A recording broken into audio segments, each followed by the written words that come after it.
ప్రభుత్వ ప్రైవేటు భాగస్వామ్యం పీపీపీ విధానంలో నిర్మించే వైద్య కళాశాల నిర్వహణకు సంబంధించి రాష్ట్ర మంత్రివర్గం కీలక నిర్ణయాలు తీసుకుంది. ఇక పీపీపీ విధానంలో నిర్మించి నిర్వహించిన ప్రభుత్వ వైద్య కళాశాల ఆసుపత్రి అనే పేరు పెట్టాలని నిర్ణయించింది. ఇక ప్రైవేటు ఆయుష్ ఆసుపత్రుల నియంత్రణ కోసం ఇక నుంచి రిజిస్ట్రేషన్ తప్పనిసరి చేస్తూ తీర్మానించింది. శుక్రవారం అమరావతి సచివాలయంలో సీఎం చంద్రబాబు అధ్యక్షతన కేబినెట్ సమావేశం జరిగింది.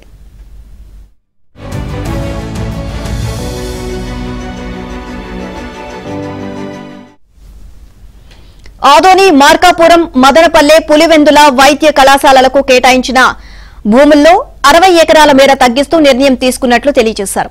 పీపీపీ విధానంలో వైద్య కళాశాలలకు కేటాయించిన భూములను వాణిజ్య అవసరాలకు, వైద్యేతర కార్యక్రమాలకు వినియోగించరాదు అని స్పష్టం చేసింది.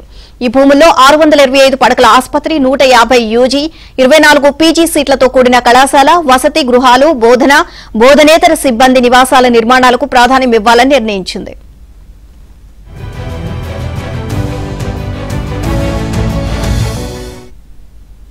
భవిష్యత్ అవసరాల కోసం ఆయా వైద్య కళాశాలలు, దంత వైద్య, నర్సింగ్ కాలేజీలను, టెలిమెడిసిన్ శిక్షణ, ఆయుష్ కేంద్రాలను ఏర్పాటు చేసుకునేందుకు ఆమోదం తెలిపింది. ఈ అదనపు అభివృద్ది ద్వారా వచ్చే ఆదాయంలో 3% ప్రభుత్వానికి చెల్లించాల్సి ఉంటుంది అని తెలియజేశారు.